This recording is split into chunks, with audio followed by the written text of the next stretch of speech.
Hello, hello. Hidden Hermit here. How's it going? I mean that, I really like to know. I'm okay, I suppose. I feel a bit rushed, and I'll explain to you why in just a second. So today is Monday, the 23rd of September, 2019. It's about 7:30 in the morning UK time. And I just wanted to give you a little bit of a real-time astrology vibe. So the sun is currently at 29 degrees Virgo. In fact, look, here's a Justice card. We're just about to enter Libra season in literally an hour and a half. It's very exciting. It's going to be a bit of an energy shift, and I think a lot of people out there are already feeling that. I'll come to that in a second. The moon is at 14 degrees Cancer. Mars is at 22 degrees Virgo, and Uranus is at 5 degrees Taurus. Why am I telling you about Mars and Uranus? I hear you ask. I can hear you. I can hear all three of you shouting it from the rooftops. I'll tell you why. So, big news today was the world's oldest travel firm, Thomas Cook, has collapsed. It's died a horrible death. It's sad to say. This is a travel firm that's been around for over 185 years, and it's hit financial problems and cannot be recovered.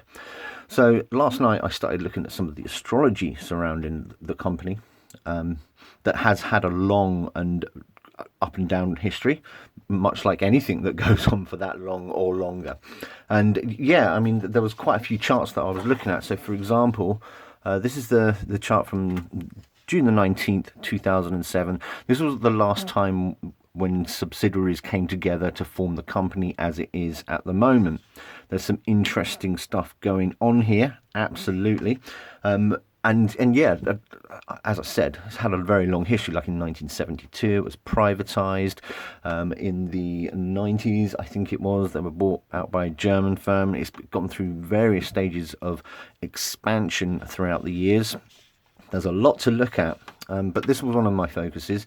The other one was skipping out all the middle stuff and looking at the chart of when the company was first formed, when all the way back in 1841, in the English market town of Leicester, and they were just given train journeys to around the UK. That was their first vibe. They soon went transatlantic, but yeah, and there's also a lot of interesting stuff going on in here as well. There's some interesting aspects to the planets as they are at the moment, but I'm going to skip all that and go on to what has I can't stop thinking about it. It's absolutely astounding, if you ask me.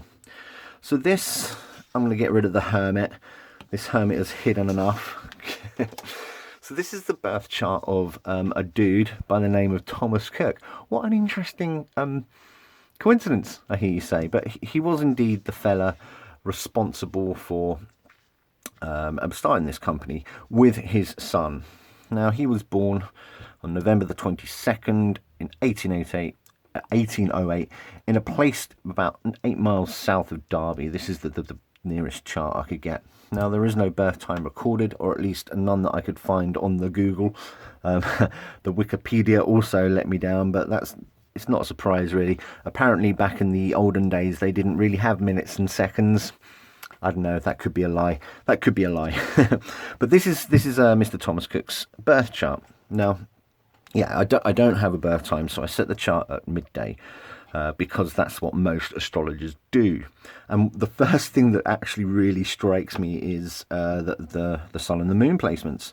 The sun is at 0 degrees Sagittarius, so his sun, his purpose, travel, higher wisdom, bringing learning, bringing experiences to the moon at 0 degrees Aquarius. His desire was to bring it for the greater good, for the masses, if you like, for the people,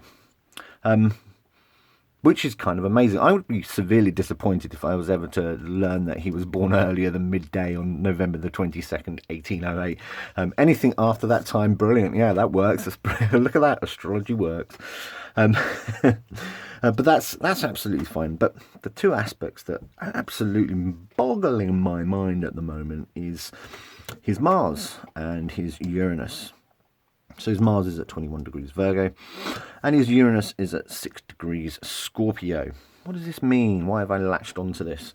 Well, I also have Uranus at 6 degrees Scorpio.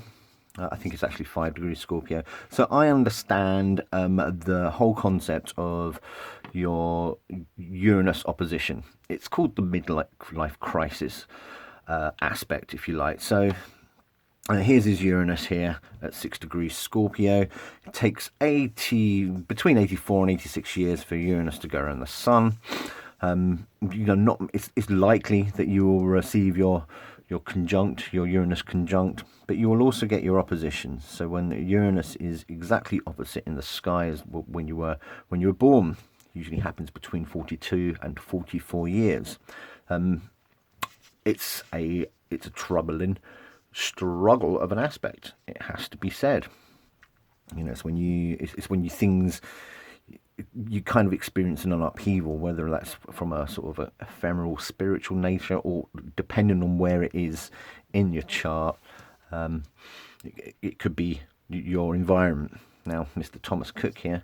Now, I'm just going to go off on a little tangent. Why am I looking at his birth chart? What's that got to do with the company? Well, he did form the company, and there are a lot of very prominent astrologers out there who are much more learned than I am, who also got a lot more articulation, who like to look at charts of specifically famous writers, and they've been able to see a correlation between things happening in their birth chart even after they're dead, and things happening in the real world. So, for example, books see a resurgence of popularity, of sales, or even bad things, depending on what is in the author's birth chart. It's fascinating. I wish I could give you an example, but I can't.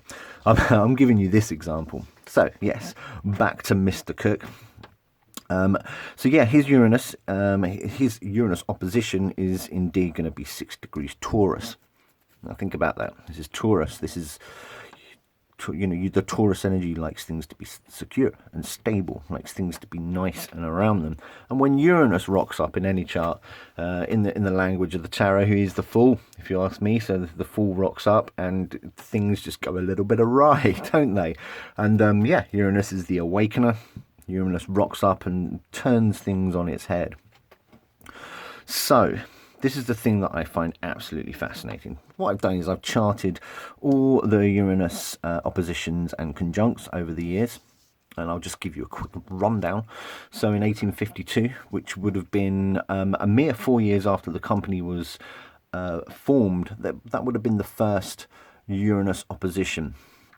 Now, I haven't actually looked into the state of the company 4 years after they formed, but I can tell you that Mars was at 19 degrees Leo when Uranus is at 6 degrees Taurus. First conjunct would have been in 1893 when Mars was at 14 degrees Leo. Interestingly, just 5 degrees out from the last time round, and Uranus would have been at 6 degrees Scorpio. Fast forward to the next opposition. So this is a life and a half, if you like. Mr. Thomas Cook is long gone by now. Bless him, bless his heart. So the next opposition is in 1935, the summer of 1935. Mars was at 26 degrees Libra, and Uranus was at 6 degrees Taurus. Brilliant, fine. Well, that's great. But again, so fascinating. Go forward to the next conjunct. So this is 2 lifetimes, basically, 168 years, more or less, into September 1976. So Uranus at 6 degrees Scorpio and Mars at 19 degrees Libra, 6 degrees away from the last time. It's incredible. So what does that mean? It means very little until you come to 2019. In fact, let's go back 2 days ago. On 20th of September 2019, you've got another Uranus opposition, exact opposition at 6 degrees Taurus to his 6 degrees Scorpio, and Mars has come full circle to it's amazing. Mars was at 21 degrees Virgo on Friday the 20th of September. So currently Mars is at 22 degrees Virgo, and Uranus, which is retrograde, is now at 5 degrees. But the exact aspects from last Friday. Now, what was happening to the company last Friday? There were emergency talks. The Civil Aviation Authority was putting plans into place in the chance that the company got liquidated. A little bit of financial panic here and there. But yeah, this is the one aspect that I've just completely latched onto. There's other stuff in there. It is crazy. It is crazy. For example, again, we don't know his birth time, but it's very interesting that Uranus, in its natal position, is in the eighth house, in Scorpio.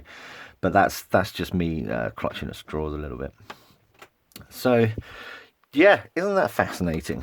I'm going to stick the Justice card down here for no reason other than we are entering Libra season very, very soon.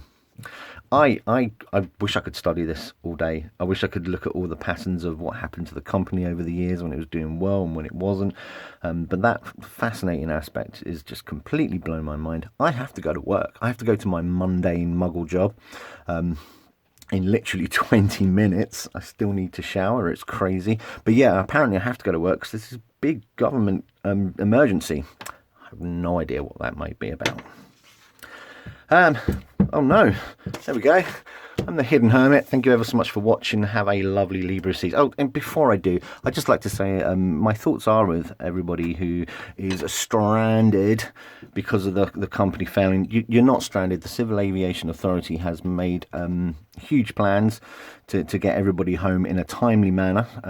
If you flew out from your holiday last weekend, finish it. You know, you've paid for it and you're covered by insurance, or at least you should be. I have it on good authority that the Civil Aviation Authority has got a plan. There's a plan in place. Not that anybody's going to be watching this. I mean, nobody out there is going to be like, oh no, how are we going to get home quick? Watch the Hidden Hermit's astrology video. I'm going to stop rabbiting and get myself to work. It's the Hidden Hermit. My thoughts go out to everybody out there, especially the people who work for Thomas Cook. And my thoughts go out to you. Thanks for watching.